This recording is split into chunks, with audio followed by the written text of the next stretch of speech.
Bonjour tout le monde. Alors aujourd'hui on va faire une sorte de fonction, c'est pas une fonction, c'est une famille de fonctions.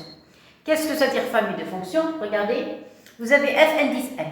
C'est-à-dire on va changer la valeur de n suivant les questions qu'on demande. C'est-à-dire le n, il peut prendre n'importe quelle valeur selon la question. Regardez comme ici. Vous avez c de fn, ici vous avez c de fn plus 1. C'est-à-dire on a remplacé n par n plus 1. n plus 1. Alors, premièrement, c'est quoi f2? Vous avez fn de x. Alors, je commence la grande partie. Ça, il y a deux parties. J'ai oublié de mettre le 2. Alors, la première partie, c'est la fonction. La deuxième partie, c'est la suite. Vous voyez? Alors, c'est un petit peu spécial. Regardez ici, on parle de solution unique, alpha n. C'est-à-dire, il y a ici valeur intermédiaire.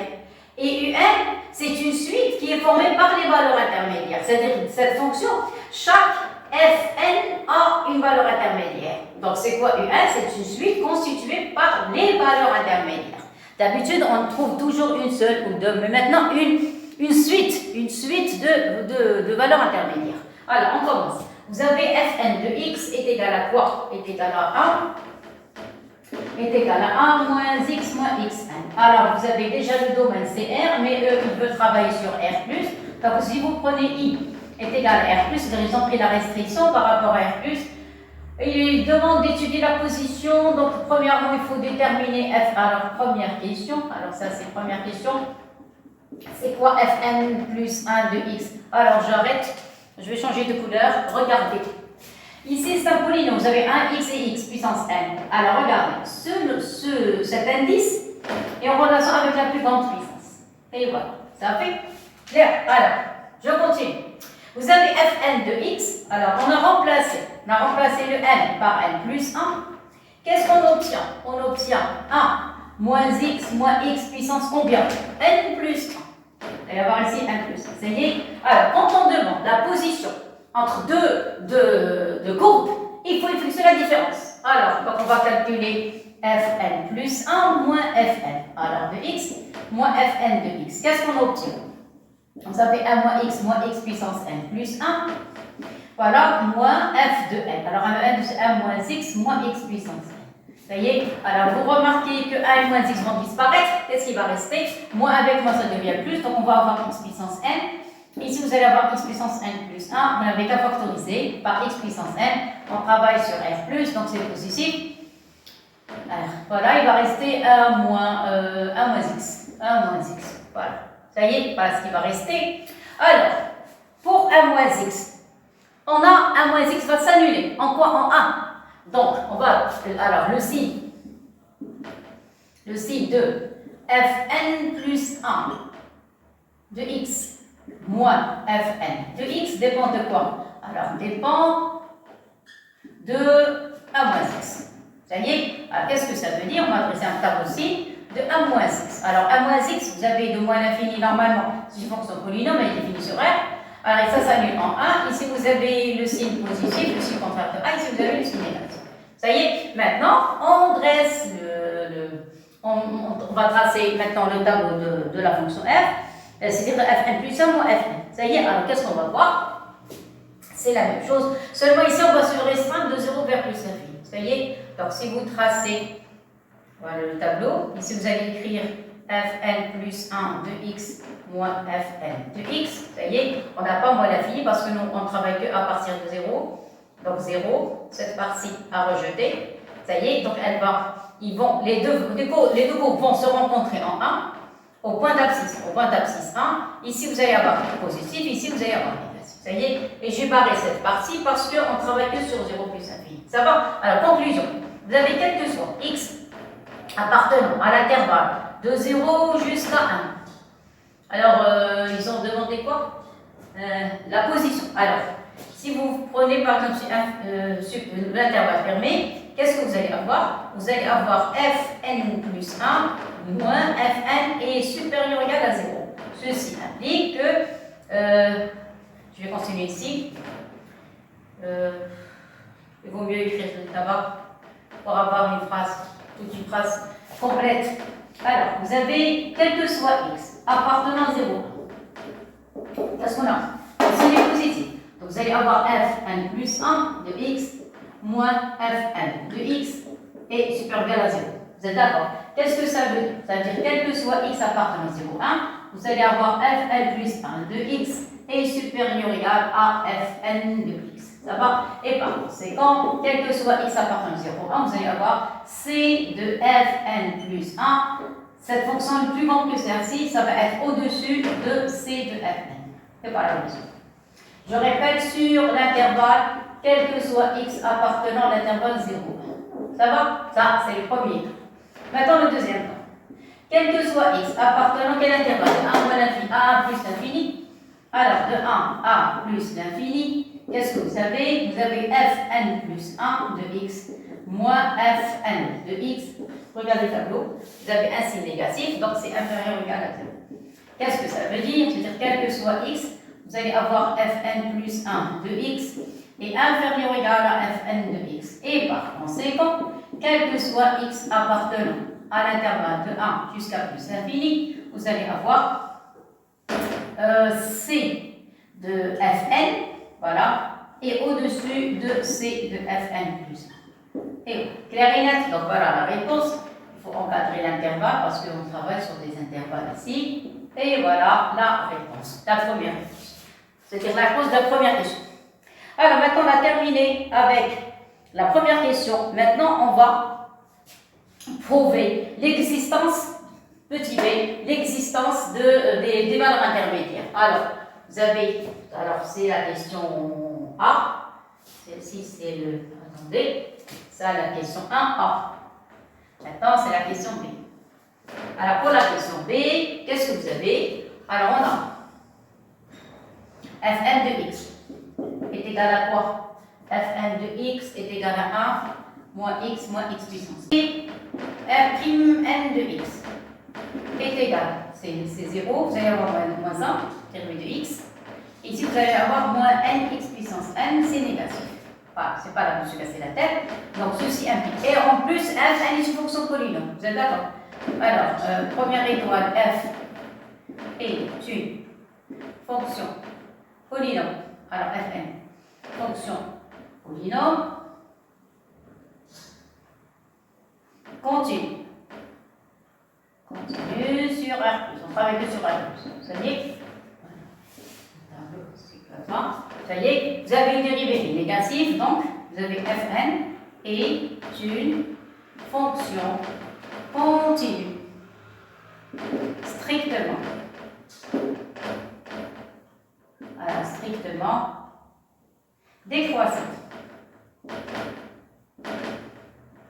Décroissante sur 0 plus infini. Ça y est, donc f de 0 plus infini est égal plus l'infini. Elle est décroissante, donc vous allez avoir ici limite quand x tend vers plus l'infini de f de x. Fn, j'ai oublié l'indice, je n'ai pas oublié d'autres indices, donc ça va. Et ici, vous allez avoir fn de 0. Fn de 0. Ça y est, fn de 0 remplacé par 0, ça donne 1. Et limite en plus l'infini, avec moins, ça donne moins l'infini. Donc vous allez avoir implique fn de 0 plus l'infini, voilà, est égal ici. On a moins l'infini. Et ici, vous avez 1. Voilà, ça y est. Donc, qu'est-ce qu'on a? Donc, fn est, qu'est-ce qu'on a dit? Continue, strictement décroissante. Donc, fn est une bijection.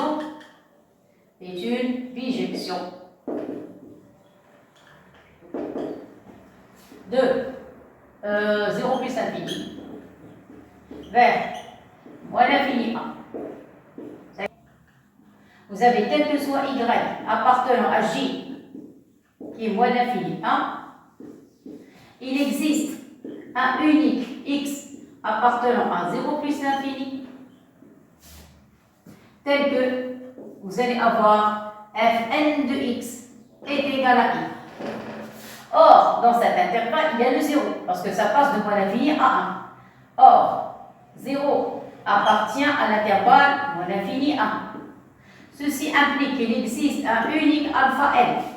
Pourquoi alpha n? Parce que ça dépend de quelle fonction avec quelle fonction je travaille. Appartenant à 0 plus l'infini, tel que vous allez avoir alpha n de f de fn de alpha n est égal à 0. C'est ça? Donc, l'équation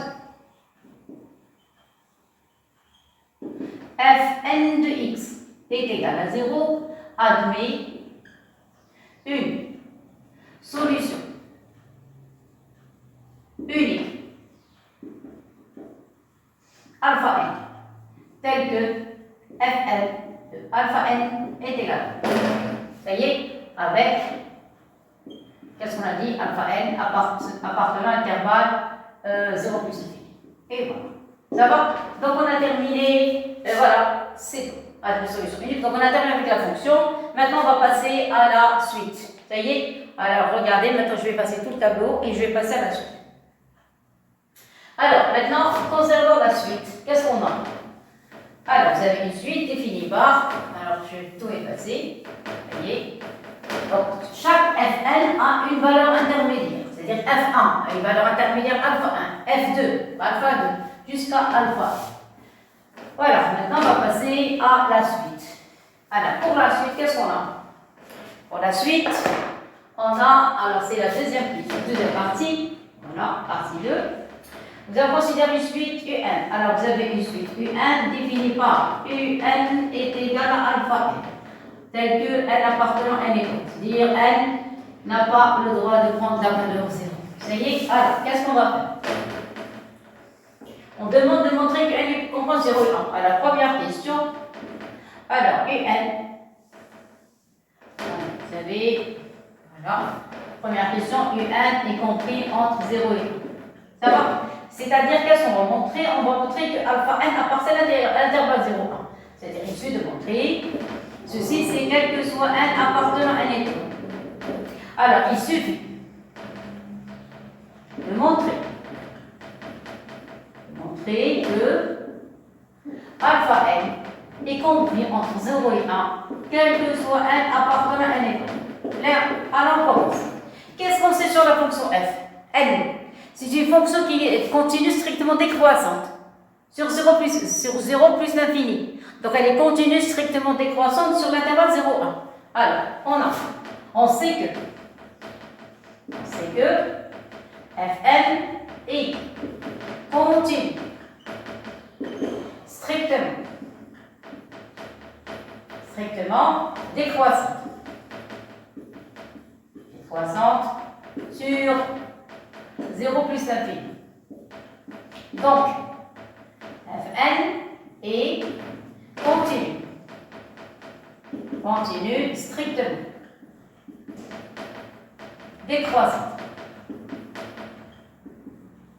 décroissante sur l'intervalle 0. Ça y est, on a terminé. Donc on a parlé de continuité, de strictement monotone. Donc voilà la continuité. Voilà, strictement décroissante. Voilà. Qu'est-ce qui reste? Il reste à calculer Fn de 0 et Fn de 1. Tout simplement. Voilà, on a terminé avec le premier point. Ici, enfin, c'est pas un point, il y a deux parties. Il y a la continuité et la monotonie. Maintenant, on va parler des images. À quoi est égal Fn de 0? À quoi est égal Fn de 1? Pour Fn de 0, c'est 1. C'est supérieur à 0. Pour Fn de 1, ça donne 1 moins 1. C'est 0, c'est moins 1. Alors, c'est inférieur à 0. Donc, automatiquement, vous avez Fn de 0 fois Fn de 1, c'est inférieur à 0. Donc, d'après TVI, théorème de la valeur intermédiaire, l'équation. Quelle équation? Fn de x est égal à 0 admet une solution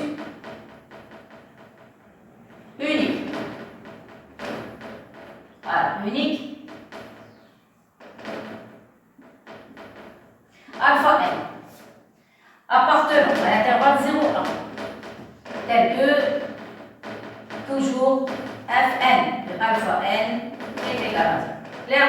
Et par conséquent, et ceci, attendez, c'est quel que soit n appartenant à n. N est Voilà. Et par conséquent, qu'est-ce qu'on a? Quel que soit n appartenant entre n étoile, on remplace alpha n par un. Donc un est compris entre 0 et 1. Et voilà.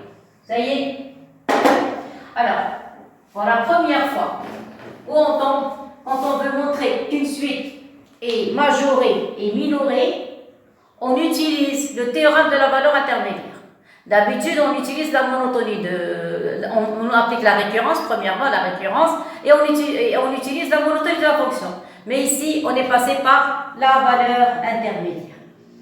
Ça va, alors maintenant, qu'est-ce qu'il demande? Maintenant, il demande la convergence de U.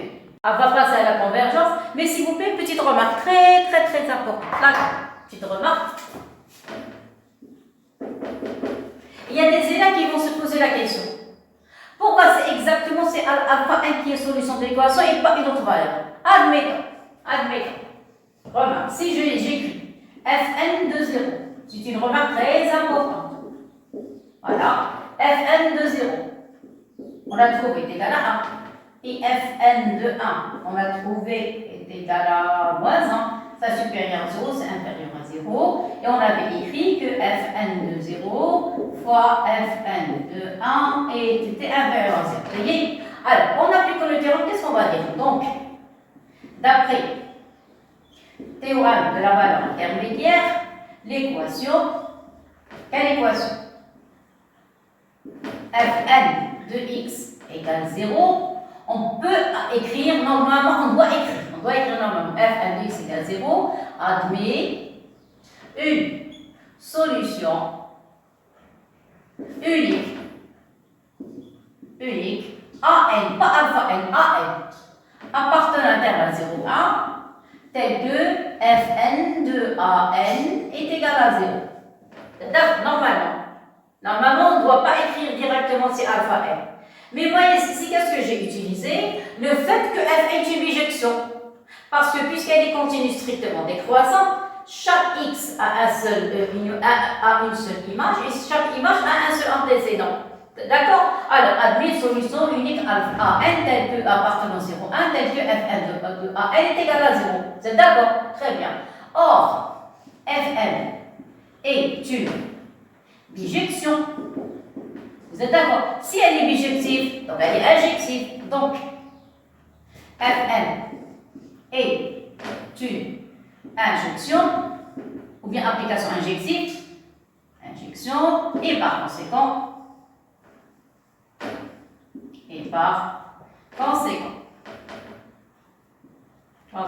qu'est-ce que vous allez avoir? Vous allez avoir Fn de AN est égal à Fn alpha n, parce qu'on l'a déjà dit tout à l'heure, moi j'ai effacé le tableau, sur l'intervalle 0, de 0 jusqu'à plus infini, Fn s'annule une seule fois en alpha n. Vous vous rappelez, tout à l'heure j'avais écrit ici, mais j'ai effacé le tableau. Donc, qu'est-ce qu'on a dit? Est une bijection, par conséquent Fn est une injection, et donc, si vous avez Fn de AN égale Fn de alpha n, ceci indique que AN n'est autre que alpha n.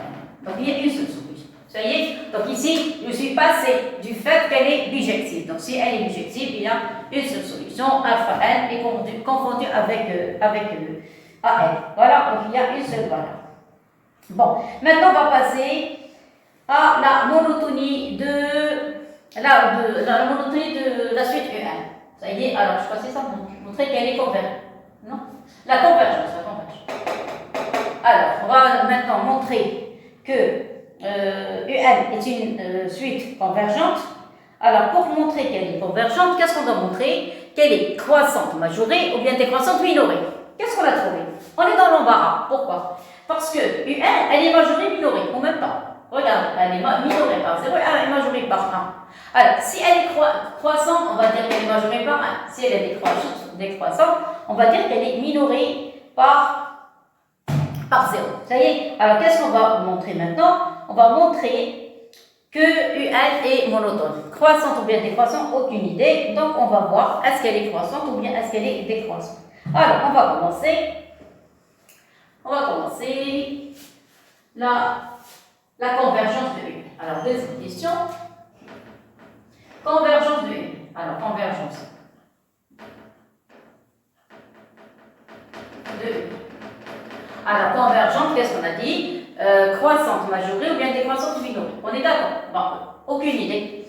Je sais seulement qu'elle est majorée et minorée. Alors maintenant, on va utiliser la première question de tout à l'heure. Quelle question? C'est quand on vous a demandé de déterminer la position de Fn plus 1 par rapport à Fn. Vous vous rappelez? Alors, sur l'intervalle 0, 1, d'après la première question A, d'après la question 1A. La question 1A, qu'est-ce qu'on a montré? On a montré que C de Fn plus 1, si vous vous rappelez, c'était au-dessus de C de Fn. Vous vous rappelez? Fn sur l'intervalle 0,1. Je crois que c'était ça. Sur l'intervalle 0,1. Oui, et l'autre, c'était l'inverse. Qu'est-ce que ça veut dire? Ça veut dire, quel que soit x appartenant à l'intervalle 0,1, vous allez avoir Fn de x est inférieur à Fn de x plus.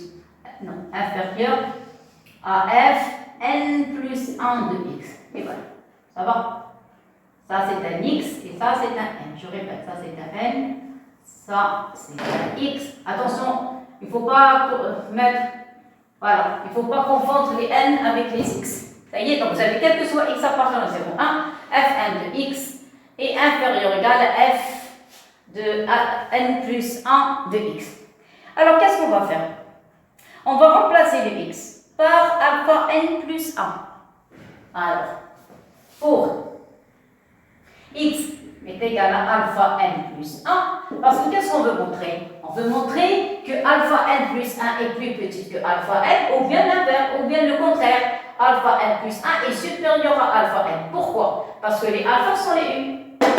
Ça y est? Et maintenant, on veut montrer est-ce qu'elle est croissante ou est-ce qu'elle est décroissante. Allez, remplacez ici. Qu'est-ce que vous allez avoir? Vous allez avoir Fn de alpha n plus 1. Faites attention. Inférieur à Fn plus 1 de alpha n plus 1. D'abord, j'arrête. Je vais encadrer une partie. Laquelle? Là, voilà, celle-ci. Regardez.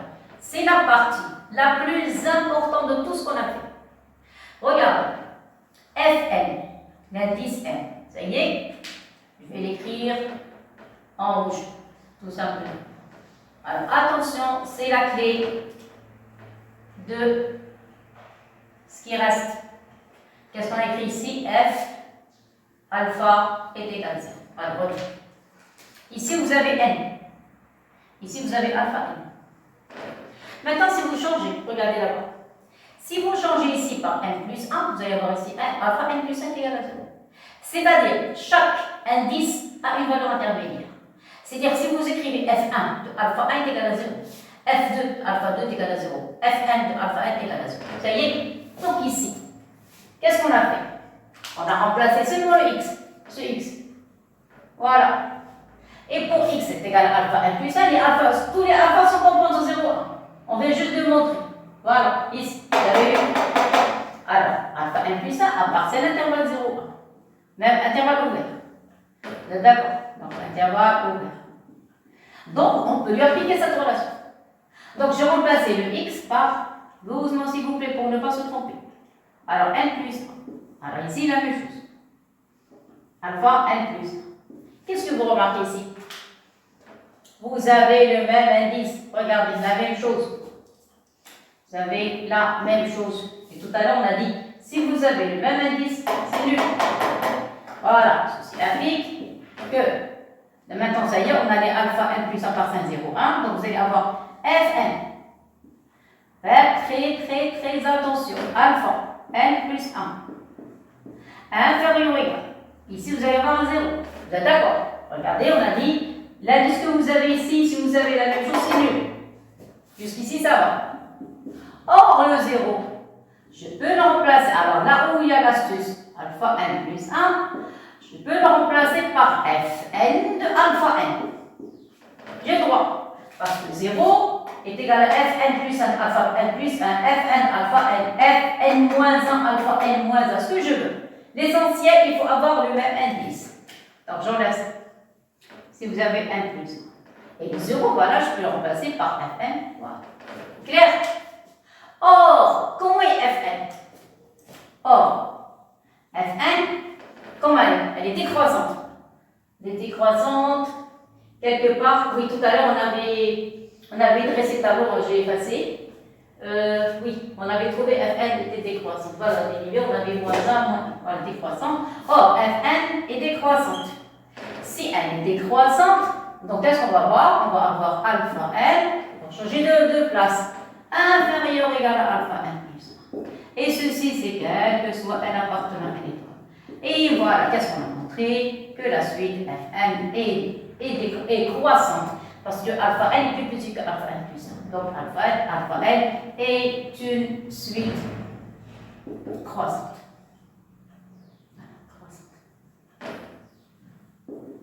Alors, qu'est-ce qu'on a fait dans cet exercice? On n'a pas respecté le cours des suites. D'habitude, quand on veut montrer qu'une suite est majorée ou minorée, on applique la référence et la monotype de la fonction. Ici, on a appliqué théorème de la valeur intermédiaire. Ici, pour montrer que un est croissante ou bien décroissante, normalement, on calcule un plus 1 moins un. Positif, ou bien un plus 1 sur un inférieur à 1 ou bien supérieur à 1. Vous êtes d'accord? Mais ici, qu'est-ce qu'on a utilisé? On a utilisé le théorème de la valeur intermédiaire mais appliqué à une fonction fn, ou bien une fonction fn plus 1. Et l'astuce, c'est là où il y a l'astuce, il faut faire très attention, ce passage. Le passage d'ici, faites attention. Et le deuxième passage, il y a deux passages qui sont un petit peu difficile, celui-là et celui-là. C'est-à-dire pour avoir l'idée de faire un tel changement, ça dépend avec qui on travaille. Et voilà, donc on a montré que la suite alpha n est croissante. Or, c'est quoi alpha n? Alpha n est autre que un. Et par conséquent, donc alpha n est croissante, ceci implique que la suite un est une suite croissante. Ça y est, et puisqu'elle est croissante, est une suite croissante majorée. Alors, majorée par 1, voilà, donc UN est une suite convergente. Est une suite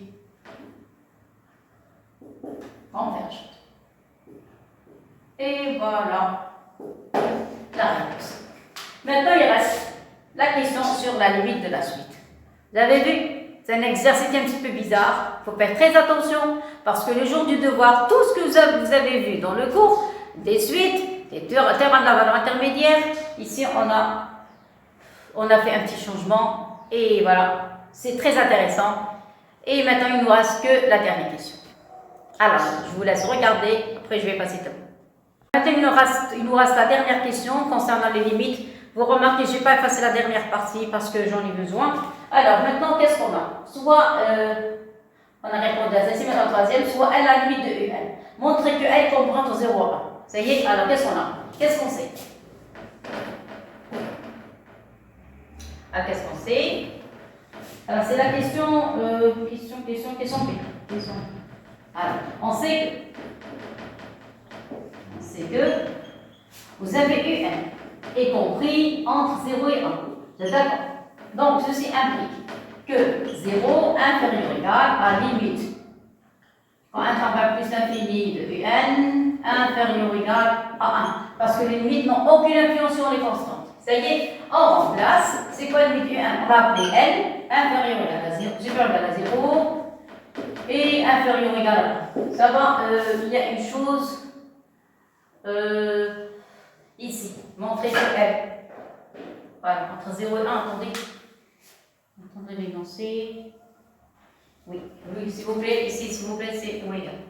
Oui, ça y est, montrer la même chose ici, j'ai oublié. Ça va? Une chose, j'ai oublié de vous dire une chose. Alors, U1, on a dit entre 0 et 1. Oui, j'ai oublié de poser U1, on sait que. Voilà. Et après, qu'est-ce qu'ils ont posé? Soit à la limite. Voilà. Je vais écrire ça. Si, limite, quand 1 tend vers plus l'infini de UN égale à L, ceci implique, et voilà, ça va comme ça. Parce qu'il faut écrire.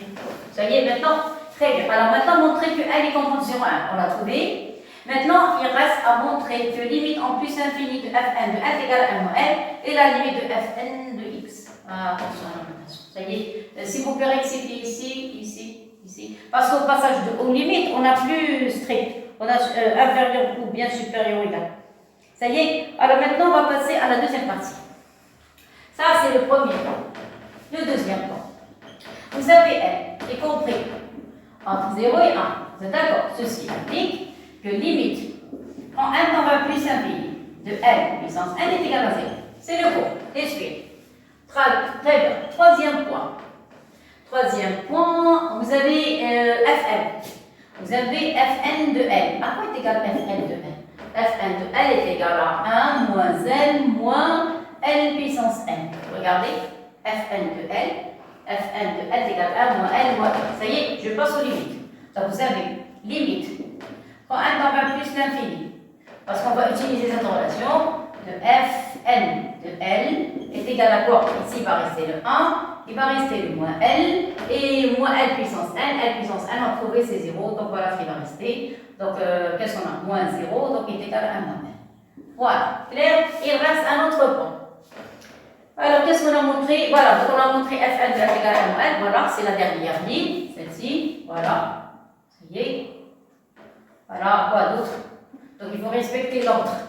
L'ordre des questions, donc 1 moins n moins 0, donc ça donne 0, je répète, 0 c'est limite de n. Il va rester que 1 moins n. Ça va? Quoi d'autre? Oui, maintenant il faut montrer que Fn de x est inférieur ou égal à 0.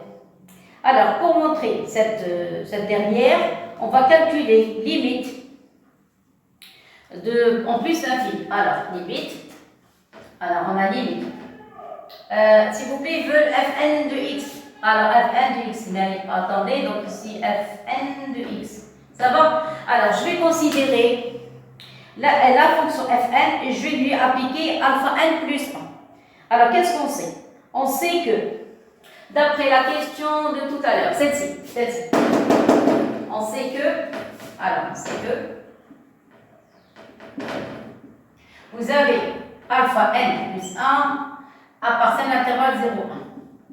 Et on avait trouvé que Fn de alpha n plus 1 était inférieur ou égal à 0. Inférieur ou égal à 0.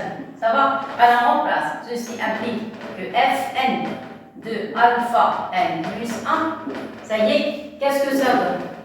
Vous allez avoir ici 1 moins alpha n plus 1 et moins alpha n plus 1 à la puissance n. Voilà, n'oubliez pas que alpha n c'est la suite, en relation avec la suite un. Ça y est, on va passer maintenant à la limite. Ça y est, alors la limite, quand n tend vers plus l'infini. Alors, en passant à la limite, qu'est-ce qu'on va avoir? Vous allez avoir limite, quand n tend vers plus l'infini, de Fn de alpha n plus 1, qu'est-ce qui va rester? Il va rester ici déjà, c'est inférieur, donc je vais remplacer ici, puis remplacer ici. Ça revient au même. Donc il va rester ici.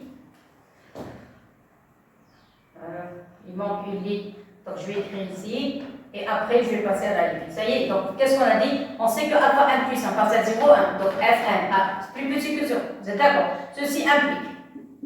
Alors pour avoir un raisonnement enchaîné, ici je vais passer à la limite. Donc implique, limite.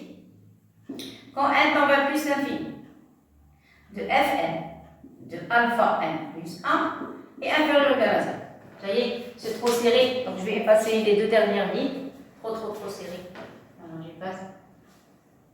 Je suis un petit peu trop serré, alors je vais refaire cette ligne. Alors je répète. D'après cette question, celle-ci, voilà ce qu'on a. Ça y est, ceci implique que limite, quand n tend vers plus l'infini, de Fn de alpha n plus 1 est inférieur ou égal à 0. C'est la convergence des suites, sont des limites de suite. Ça y est, alors voilà, c'est inférieur à 0. De plus, qu'est-ce qu'on a? De plus, on a Fn de alpha n plus 1. Voilà, vous avez fn de alpha n plus 1, remplacé dans la fonction, vous allez avoir 1, moins alpha n plus 1, et moins alpha n plus 1 à la puissance n. Et qu'est-ce qu'on a dit? C'est inférieur à 0. Vous êtes d'accord? Toujours c'est inférieur à 0. Passez aux limites. Ceci implique limite. Quand n tend vers plus l'infini de fn de alpha n plus 1, c'est ça, la quantité là. Il va rester ici 1. Les alpha, c'est la suite un. Cette valeur va tendre vers quoi? Vers n. Ça, c'est 0, inférieur ou égal à 0. Et voilà le résultat. Ceci implique que 1 moins L est inférieur ou égal à 0. Voilà notre résultat. Et voilà. Alors, s'il vous plaît. Alors maintenant, presque c'est terminé. Il nous reste la dernière ligne. Alors, résumons. Qu'est-ce qu'on a dit? Maintenant, concernant la question 3, il y a A, B et C. Première question A, montrer que L est congruente entre 0 et 1. Parce que ça y est, maintenant, on va passer à la dernière ligne. Vous avez eu L est congruente entre 0 et 1. Donc, limite L est congruente entre 0 et 1. Donc, L est congruente entre 0 et 1. Voilà le premier résultat. Voilà le premier résultat. Alors, on sait que pour chaque élément congruent entre 0 et 1, si on met à la puissance n, sa limite est nulle. Donc, ça y est, on a terminé avec cette partie. On va passer à celle-ci. C'est quoi Fn de L? Fn de L, c'est 1 moins L puissance n. Or, limite quand n tend vers plus l'infini de L puissance n est 0. Donc, si vous passez ici à la limite, L puissance n va disparaître, il ne va rester que 1 moins L. Seulement, il y a quelque chose qui manque. Quoi? Ici, vous avez L est congruente entre 0 et 1. Ça y est, donc ici, d'après cette écriture, vous allez avoir 1 moins L, alors ici, 1, retranché L, ça va être supérieur ou égal à 0. Vous êtes d'accord? D'après cette écriture, je vais prendre que la partie qui me concerne, cette partie. C'est tout. Ça y est, donc vous allez avoir L plus petit que 1, donc 1 moins L est positif. On va l'ajouter ici. Ça y est, donc vous avez Fn, ce terme va tendre vers 0, il va rester 1 moins L. Ça c'est nul, il va rester 1 moins L et on a dit que dire 1 moins L est positif. Donc ceci, ça va être, dans conclusion, vous allez avoir limite quand en plus l'infini de Fn de L est égal à 1 moins L.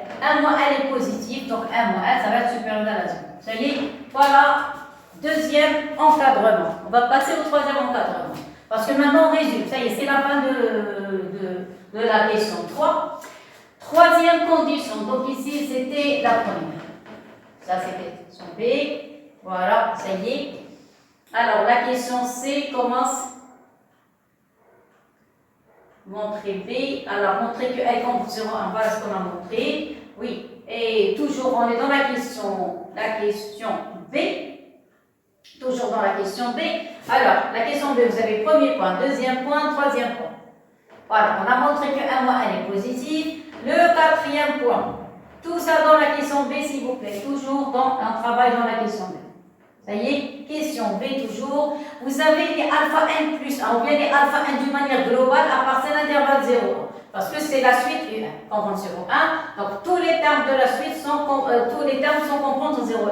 C'est-à-dire les alpha n plus 1 parcelle à 0, 1. Vous êtes d'accord? Donc vous avez Fn de alpha n plus 1 est inférieur ou égal à 0. Ça y est? Alors maintenant, où est-ce que j'ai trouvé ça? J'ai trouvé dans cette ligne. Regardez, celle-ci. Voilà, tout à l'heure. Vous avez vu? Vous vous rappelez? C'est pour ça que je n'avais pas envie d'effacer cette partie. Donc, vous avez Fn de alpha n plus 1 plus petit que 0. Donc, si elle est plus petit que 0, donc sa limite est négative. Clair et net. Vous êtes d'accord? Donc, je vais mettre la flèche à partir d'ici pour mieux.